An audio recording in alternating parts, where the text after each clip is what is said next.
Hey, we're live. What's up, guys? Welcome back. Episode 22. Numbers.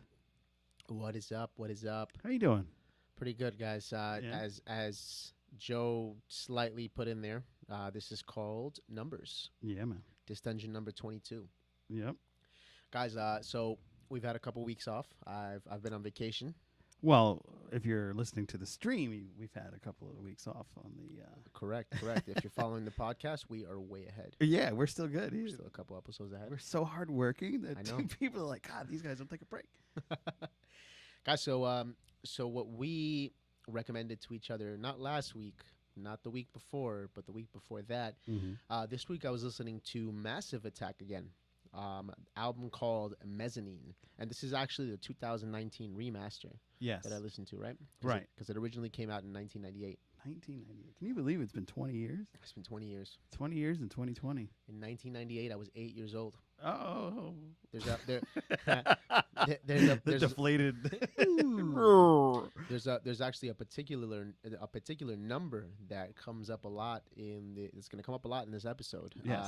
And it came out in 1998. Yep. The number 4, for some reason, we're seeing a lot of connections to what we do, music, life, to the number 4. Yep. And this year is 2020. 2020, 2 plus 0 plus 2 plus 0 is 4. This is the 20th anniversary of the Mezzanine album. This is episode number 22. 2 plus 2 equals 4. Yeah, guys. Actually, I looked it up in numerology. The number 4 represents focus. Focus. 444. It's actually very powerful, symmetrical number.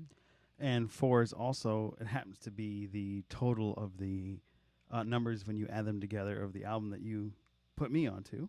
Oh, that's right. 1111 is the name of the album that I put Joe onto. By Rodrigo y Gabriela. Rodrigo, Gabriela. That was pretty good. That's pretty good. Yeah, pretty not good. bad. Not bad. And yeah, so I'll get right into. Let me put you on. Is that good enough pause for Joe? It's good enough. It's good. He'll make it work. Yeah. Guys, so overall, this album it's a soundscape album. It's trip hop. It's about 90% instrumental, 10% vocals. Not a lot of vocals on there, and the vocals that are on there, they're very you kind of have to have the lyrics in front of you in order to really understand what they're saying. And that's because they're from London. They're from London. I mean, either that or really the focus is just the instrumental. At any point in the song, even when there's vocals, the instrumental really is up and center. The album itself, this is an album that I'd be listening to help me probably go to sleep. Oh. This is something because of the soundscapes, because it kind of reminds me of different scenes and movies. I mean, you were telling me that this album itself has been on a couple different yeah, productions? it's actually in 4 different movies. 4 different movies, yes. Most famously, that folks will remember being The Matrix. Dissolve Girl was the scene that Neo was sleeping, and that and it's ironic that you say that this is helping put you to sleep because Neo was sleeping in the scene listening to Massive Attack. Mm-hmm. Danny the dog used this. They used a version of it in the movie Unleashed that was with Jet Li. Oh, okay. Yeah. Yeah, I mean, it has a dark mood to it. So, I mean, I think any scene that's aggressive or dark, or maybe just a very dark themed movie, I mean, this soundtrack or this album will definitely fit there. Yeah, and the theme of 4 has so many different dark, deep meanings. We've got 4 vocalists on this album. We had DJ Daddy G took a break, and then they added Horace Andy, who has the Caribbean sound that you hear on The Exchange, the last song. You see a man's face, but you never know his heart. And then you have Elizabeth Fraser from Cocteau Twins, who's a very famous synth artist from Britain way back in the 80s. It's just amazing to hear so many of these voices on this track. Sandy's on it as well, DJ Niles himself.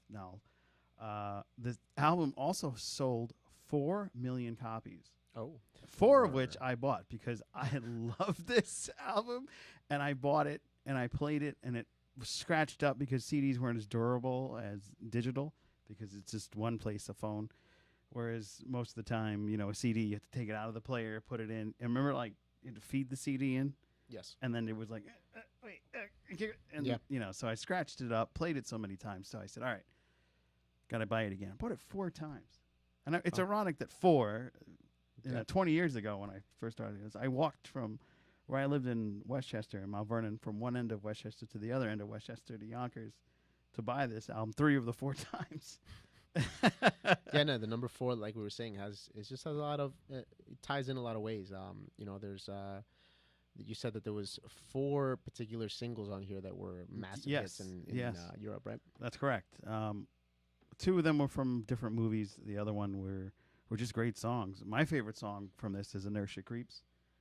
Inertia Creeps is a cool name. And it's like such a deep, dark, sinister, almost demonic tone to it. It just, I mean, that's not why I like it, but it's just, it has that throw, and I really enjoyed that particular song. It's probably one of my favorites off the album. And they use this song in a TV show called House, a version of Angel or Teardrop In the show house? In the show House. It's okay. like there's a weird mix of it in the beginning of the show House, and it's probably one of my favorite.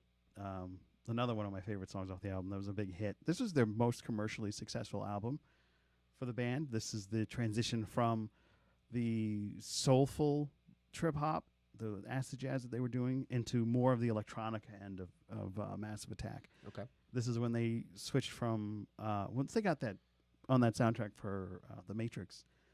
They actually not hooked up with, but teamed up with Madonna and Babyface on her Like a Prayer, not Like a Prayer, on her Take a Bow single. Okay, got it. Yeah, there's a song, I Want You the Right Way, that they worked out with her. So I Want You the Right Way. Yeah, I want you the right way, but I want you to want me, baby. Yeah, I would say, all in all, I'd give this a rating of 6. Mm-hmm. Not really high up there, but I mean, that's just simply because, this is for me, this is an album, like I said, to enjoy in a particular way. There's no, I really can't say there's any memorable part of it for me, at least. You know what I mean? I didn't find myself singing, catching on to any tune in particular, but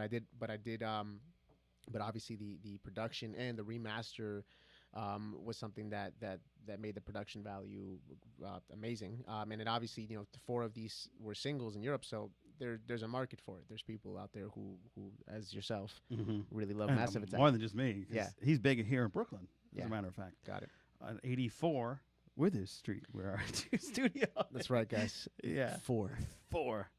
8 minus 4 equals 4. 1. All right,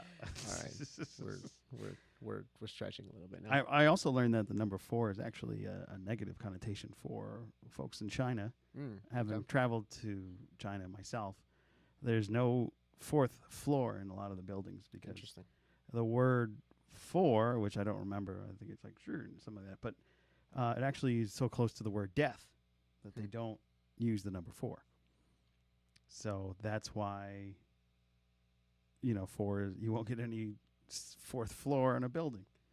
Yeah, I mean, and it's kind of like the number 7. The number 7 is a lucky number in a lot of places, but in certain places, the number 7 is actually unlucky. Yeah. So it's interesting how culture also plays a lot into, what we think is good, what we think is bad, what's acceptable, what's not. Yeah, exactly. Yeah, numbers are a very imperative thing for growth and loss, because that's how you do your taxes, folks. Yeah, and they also say that the human body goes it goes through major changes every 7 years, right? So I am 30 now, so I am currently in my 4th segment of my life. Wow, you've made it, my friend. I've made it to the 4th segment. 4th segment.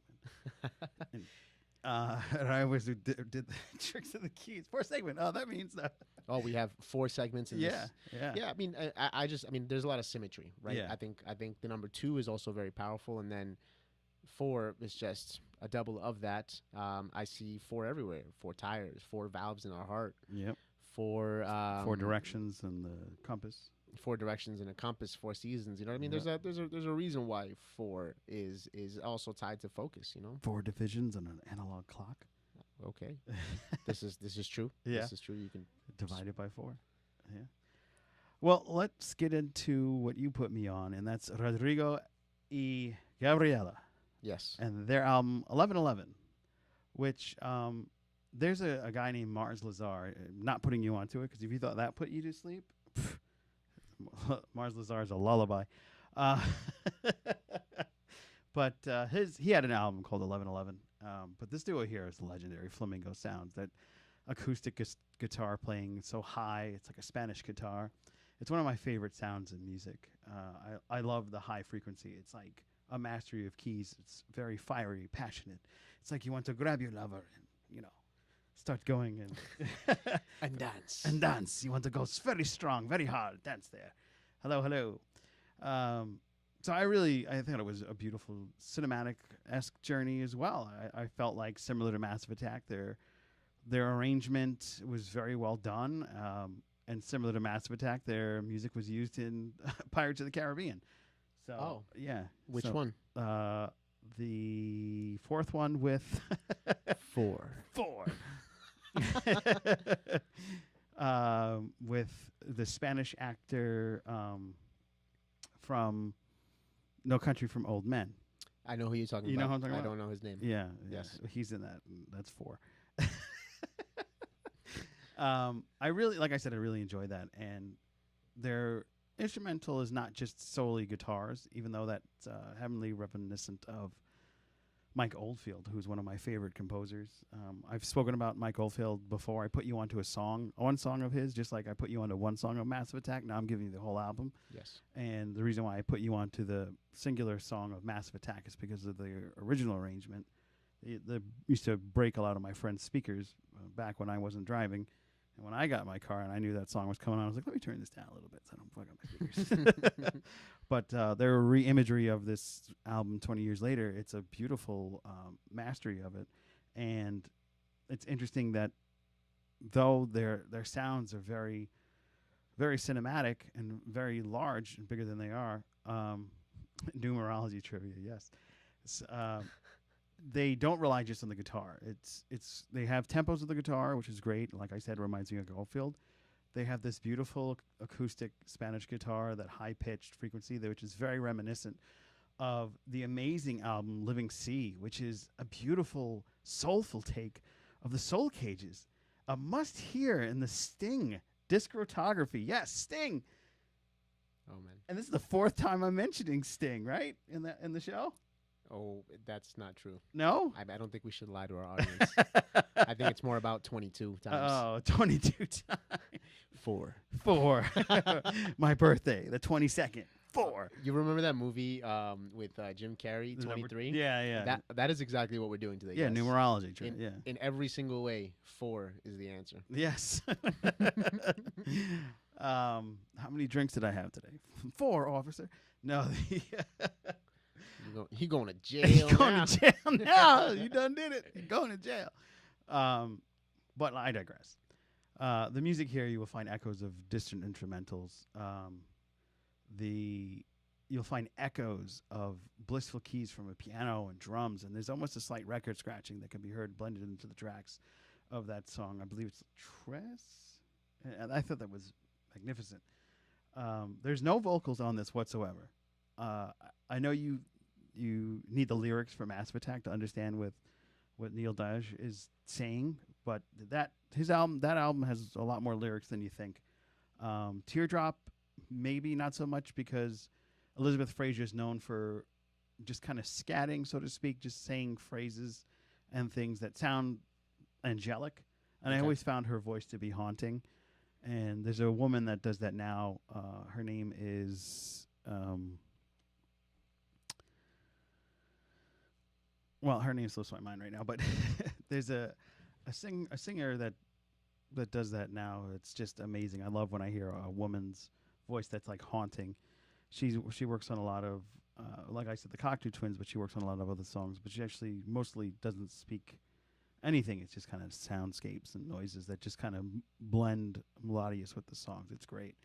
Like I said, the final song on the album especially, that reminded me of like the end of a film, where like you have the big epilogue that's going off after a massive conclusion of whatever it was that happened in the film. Yeah. So I found that to be exciting, and it built it up to me because the album wasn't just staying in one vein. It kind of went one way, built up, came back down, and then built back up, and then that one was like the big finale.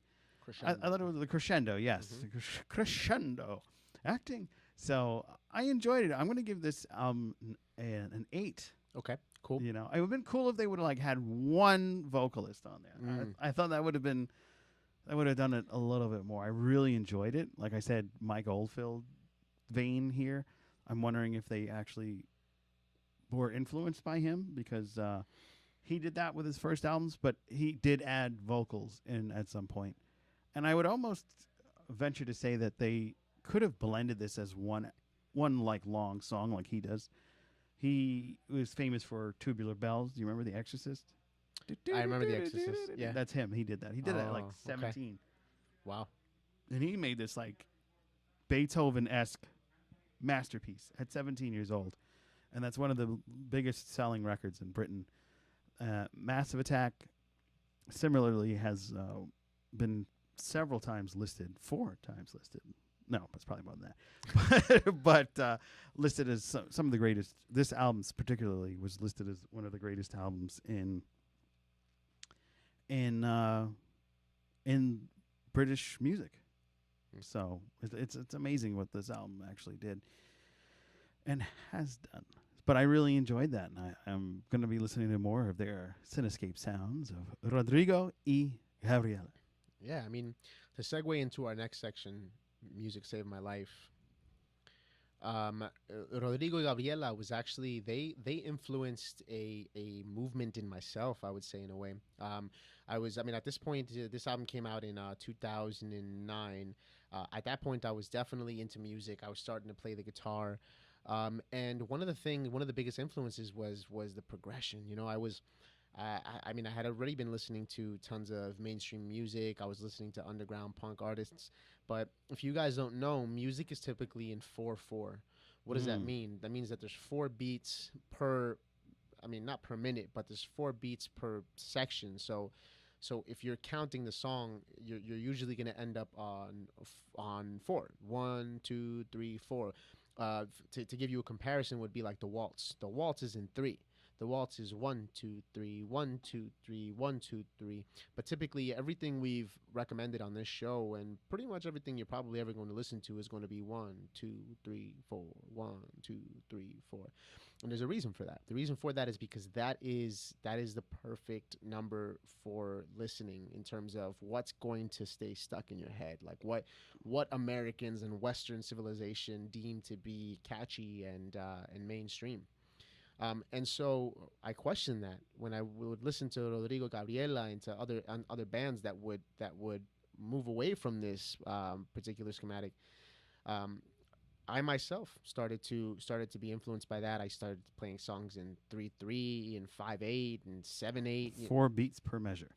Exactly, and then I was playing all around. I used to be big into bands that were, typically you see this in bands that are categorized as prog rock. Yes, yes. Yeah, exactly. Yeah. But even more so, I'm talking about like Portishead and what's another good example of that? Some famous bands did it as well. But Portishead typically did it in almost all their songs. They'd play Police. The Police did it as well. Yeah. They also had some songs where they would get out of that 4/4, and it's interesting because 4/4 is nice. It feels good. It feels comfortable. There's always a resolution. But when you're in when you're playing in these different tempos, you're not always getting that resolution that you're used to in mainstream music. Right. And this is the reason why it's not really the mainstream, because typically when you're listening to something, you want that intro, you want that build up, you want that climax, and you want that resolution. 4 sections, four parts to what we typically hear, even if the song structure is different. This schematic is always there. 4 beats per measure, exactly. Thank you, Virginia. Yeah. I was like 4 beats per minute for 4 beats per. We went back to being robots. Exactly. And so yeah, so this definitely reminds me of a time in my life where I was I was rebel. I was trying to not I wasn't trying to fit the mold. I was trying to be outside of that, and the way that I exhibited that was trying to change the tempo up in songs. So even sometimes even mid song, the song might start off in 4/4 and end up in 5/8 or something else. And I was gonna connect this to something uh, deeper in my life. But I mean, the overall message is that we all go through this rebellious phase, and pretty much at that point that was me. I mean, especially I was listening to punk rock. I mean, that's the epitome Oh of yeah, absolutely. revolution. Hmm. How about you, man? Me, you know, I never understood all of that Yeah. because I'm not a musically trained person. Okay. I just like music, but obviously it surrounds me everywhere I am because of the types of music that I listen to. I didn't have a rebellious streak. I was kind of like responsible one. I was the one that my friends were like, "Here are the keys. I'm gonna go get drunk." You know what I mean? So, for me, a lot of everything I listened to was very Massive Attack. you know, the most punk rock I ever got was the Police or the Sex Pistols. Okay. But I never really had the. Thank you, Virginia. I never really had the. I never really had the inclination to have such a rebellious streak. I was very, like I said, calm, collected. But I'm the type of person that likes to plan. So like, I'll plan things that may not come into fruition, but I'm not desperately, but maybe trying to calculate it all as it goes along in groups of 4. How's that sound? Oh, in groups. You trying to tie it into 4? Yes, I'm going back into it. No, but I try my best to ensure that things that I'm working on get planned to the extent that it comes out clearly and it's focused. And it's ironic that 4, and like you said earlier, is the number of focus. Yes, exactly. So it's funny that correlation that I didn't even notice that's been going on the whole time. Like currently I'm working on some projects of my own videography wise, and I'm on my 3rd, and apparently both groups are talking to other groups, and I will have 4 or 8 by the time I'm done. But as I am praying on it and hoping on it, I'm not going to just think that it's going to come to fruition because of talk. I am, going to remind people of the things that I can bring to their repertoire and help them expand and reach folks. So, I'm excited. And, as I said, I'm not really, I'm not musically trained. I just listen to a lot of music. And my music catalog, the genres that I like are endless. I go from world to jazz to trip hop to rock to R&B to rap to hip. Sting. To Sting. To Sting. To Sting. I talk about Sting a lot because, Sting. from the 80s, it was the Police. And then from the late 80s, it was his solo career. And it was just so much of Sting that, he comes up a lot. It's okay. But, I don't know. I just found a lot of his, besides his music and melody, his lyrics kind of sang to me a lot, dealing with the distance of one parent and then getting away from them. And by the time you come back, it's too late. And there's a lot of deep connection with his lyrics.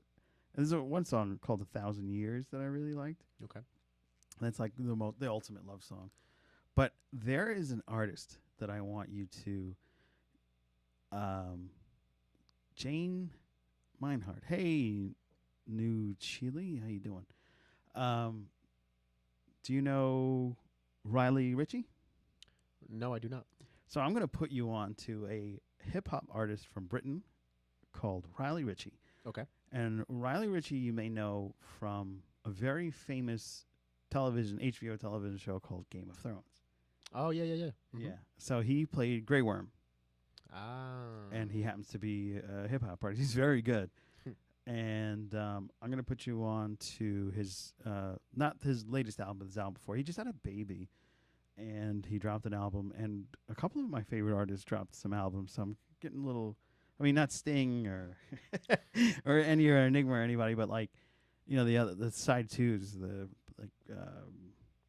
Fantagram just dropped an album, and Glass Animals. Do you know them? I know Glass Animals. Oh, you know what Glass Animals? Yeah, yeah. Did you hear that new album? No. Oh.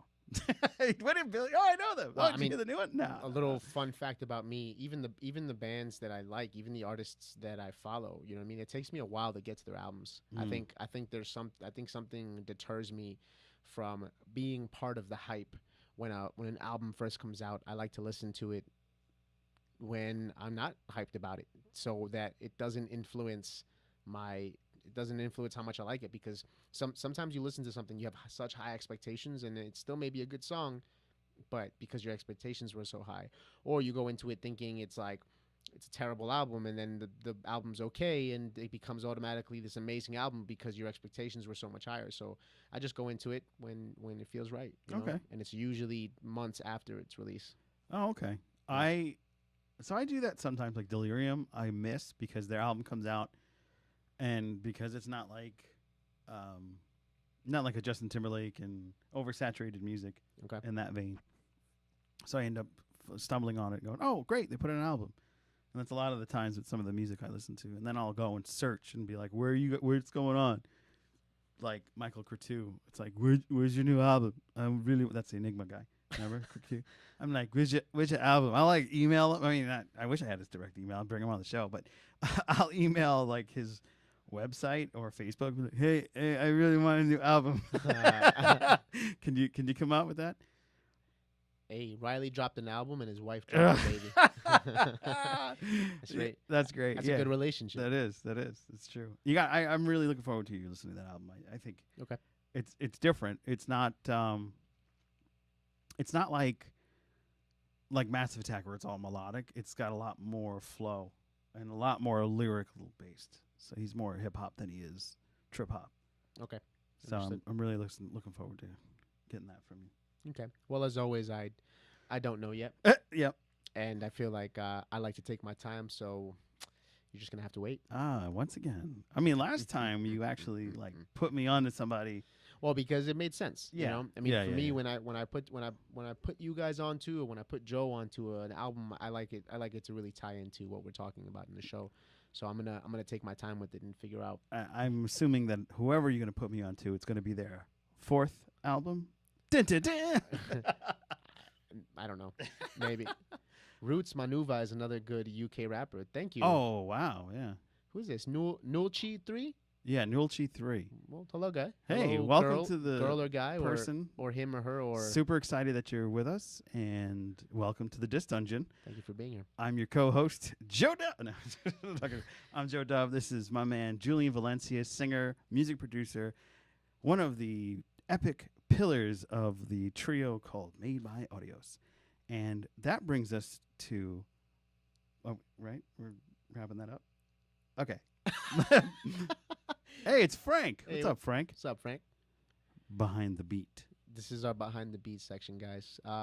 Guys, this week, obviously there's been a lot of vacation, a lot of relaxation happening. So you know what they say: work hard, play harder. Yeah. So yeah. I've been all about that for the past few weeks, and now it's time to buckle down, guys. I'm in the midst of making an album myself. Ooh, album. This album is going to be called Shades of Green. Oh, 50 Shades of Green? No. Maybe about 20 shades, because it's going to be a pretty long album. Oh. But the gist of it is there's a couple things I'm doing with this album. First, there won't be any song titles. Every song is going to be represented by a emoji. Okay. A green emoji, to be exact. Oh. Exactly. So, for example, there's eggplant. Sorry. Eggplant is purple. Oh, yeah, but it's a green top. It's a green top. I mean, maybe the song could be called Green Top. Yeah. Yo, she giving me that green top. Yeah. I'm feeling sick when she on and she don't stop. Yeah. Yeah. But the gist is that, so green is my favorite color, guys. Oh. And it used to be blue. When I was growing up, blue used to be my favorite color. And at one point, I just started to realize that green resonated with me quite a lot, and it's everywhere. There's just green is in everything, especially in nature. And so I took this concept. I said to myself, no song titles, because I want people to do some research. I want them to investigate, to find out what the song titles. You are going to be an enigma? I'm going to be enigmatic. Well done. Is that a word? Virginia? Enigmatic, yes. That's Okay. a word. Yeah, don't worry. I'm asking Virginia. Oh, she is pretty. She's our fact checker. Right. Virginia, is enigmatic a word? Yes, it is, right? And so, like, for example, there's a song on the album that is represented by a snake. So it's the snake emoji. And this is going to be one of my Spanish reggaeton songs, and it's about this girl or this person who is wrapping me in her lies. She's giving me these half truths that are wrapped in lies. And so it's this of course it's this concept of a snake. The chorus at one point says that I'm tired of your fakeness, right? And I'm just waiting for you to drop the truth from your own mouth. You ever heard that saying? In Spanish, it's el pez cae por la boca, which means that a fish is caught by its mouth. In other words, that when you lie, I mean, you don't really got to figure out what the lie is, because people will eventually step on their own toes and they'll end up telling you the truth. Yeah, they'll stumble and you'll get caught. You'll get caught, exactly. So that's just one example, and it goes, and the other thing that I wanted to do with this is that, as you guys can notice, I mean, if you're in the podcast, you won't see this, but I've been letting my hair grow out. And the visuals as well are going to represent the moods of the songs. So there's a bunch of angry, aggressive songs on there. There's a bunch of club, I just want to dance and party and tap that ass type of songs. There's a bunch of this is deep, I'm in love, romantic type of songs. And then there's a whole other sections of revolution, conscious, where are we now as humans? What do we need to do to be better? So there's there's four major there it goes again. So there's four major transitions, I guess, in this album that you're going to see, and that's also going to be represented by the visuals and how I look. I'm going to start off as this long-haired, disheveled, facial hair, not really taking care of himself, sexy mustache, type of look. Then it's going to go into maybe more of a clean cut, keep the mustache, sexy mustache. You know what I mean? Kind of more of a I'm very very well kept. Then it's going to go into I'm going to buzz my hair, I'm going to buzz my face, I'm going to just be completely revolution. Eyebrows too? No, not the eyebrows. I've never shaved or done my eyebrows before. So essentially I want the visuals behind this album to also represent the moods of the songs. And yeah, I mean, and guys, and obviously we're here and we're going to give you a little sneak peek. I have four different different beats to show you guys, so you guys can get a kind of get an idea of where this album lives.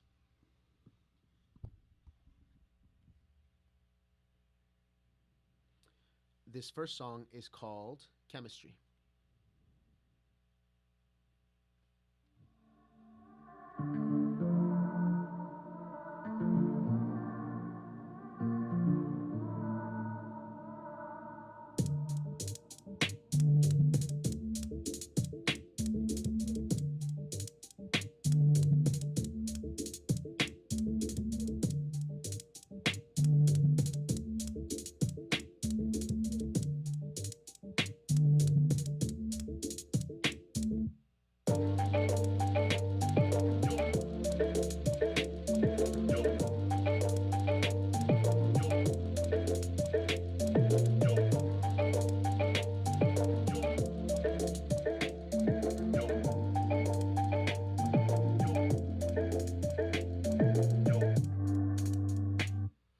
So this particular song is called Chemistry, and the concept of this song is going to be me being obsessed over this girl.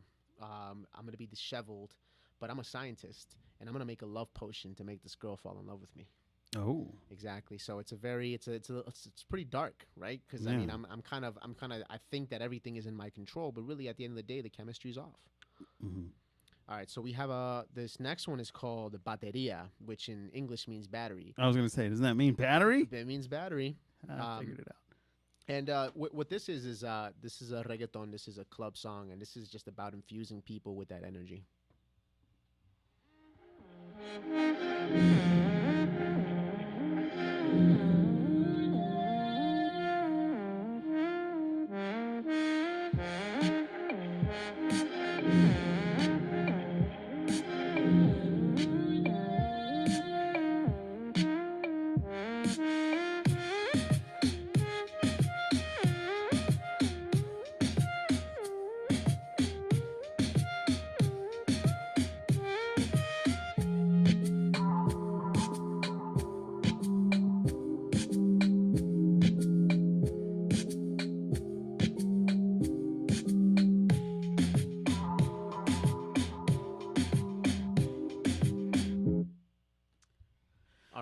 You're missing out on all these great dance moves from Julian by not watching the. Just watch the live, guys. Yeah, watch the live stream. Watch the live, guys. You can. They're still there. You just go and look it up by episode. This dungeon. So again, what I'm trying to do is I'm trying to give you guys also a feel of the fact that I'm jumping through genres. I'm not. This is not an album you're gonna go to and it's gonna just be one thing. You're gonna hear a couple. You're gonna hear all my influences. You're getting a variety. Damn it. Yeah. All right, so that first one was about was like a hip hop feel. This second one is obviously a reggaeton feel.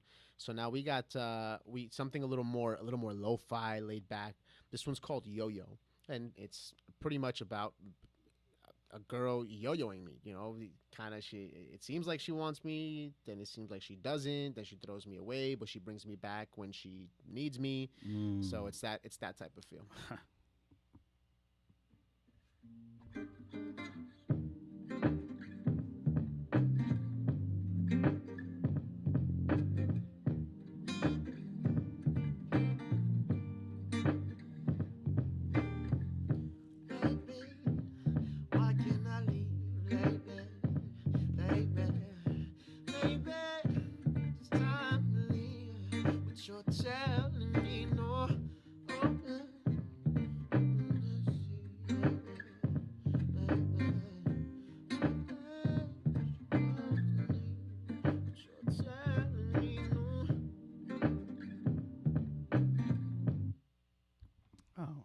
That going. All right, so no, I mean not too much, guys. Because just a taste. You're gonna a wet taste. the palate. It's a taste, because I eventually want you guys to go to whatever streaming platform you have available and stream it and get those numbers up, guys. Yeah. So number 4, I saved probably number 4. Ha ha ha. Hey, I saved a really interesting one. So I don't know how many of you here are familiar with Brazilian funk. Oh. Brazilian funk is just it's a style that originated in Brazil. It's got similar elements to reggaeton and like dance hall, but there's a difference. So what we did is we took that Brazilian funk rhythm, and what we did was we added parts of the Rugrats theme song. I wouldn't have told that publicly. It's okay, guys. We used inspiration from them, and we know we can't get sued because we're not using enough of the theme song. So. Oh, okay. No, 100%. We went to the lawyer and said, "Hey, wait a minute." No, 100%. That's another thing that we firmly believe in Audios, is that we believe in originality. So, we're not just gonna take something and just put it on there and say it's ours, but it hits.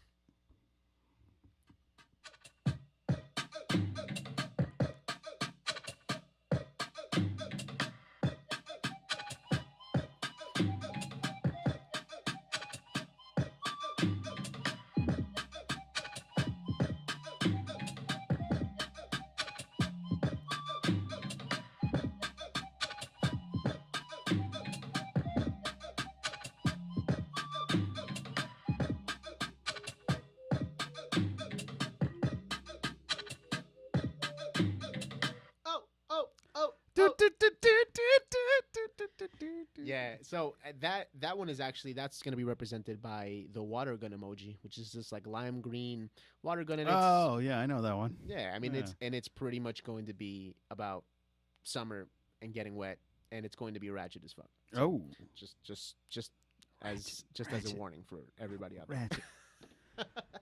So yeah, I mean, guys, as always, I am part of a company called Audios.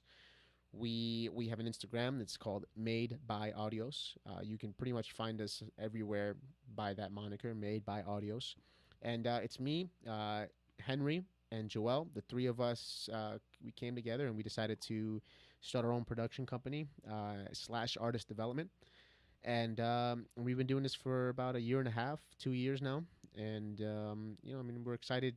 We're excited if you're here and if you've heard of us, and if you're not following us, make sure you follow us. We'd love to hear from you. There's a lot of music coming out, not just from me, but from other artists as well. And big shout out to Joel as well. Always Joel, picking up cows. Joe picking up cows and while he's picking up cows, he engineers this guy is amazing. Podcast. He's truly amazing. Dupe. He's truly one of a kind. And if you haven't heard, you gotta go make sure, especially you, Frank and Virginia, go down to iHeartRadio or Spotify, wherever you stream and listen to the podcast. You've got to hear these music blend masterpieces that Joel puts in between our little segments. They are ear-dropping, eye-popping, and pleasant to all. Well, guys, that was our behind the beat section. As always, our fourth section. Speaking of Ratchet. Speaking of Ratchet, is Tricks of the Keys. So this Tricks of the Keys is not for those little ones bopping around. Make sure they're away from the room. I'll give you a second. Make sure they're not listening to the podcast. We want to just have the adults in the room, okay? Just us? Okay. All right, thank you.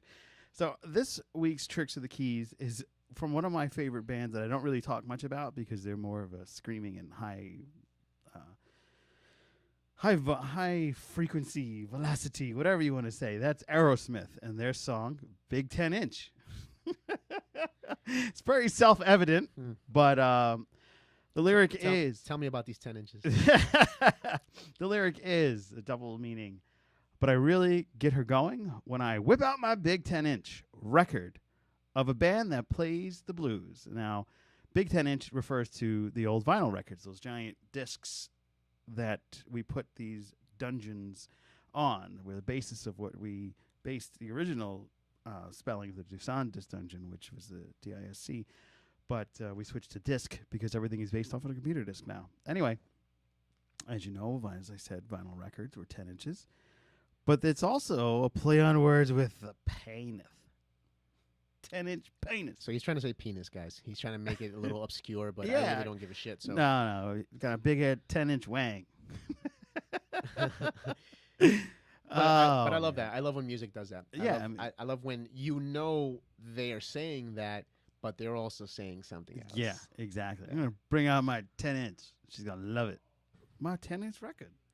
What'd you think I was saying?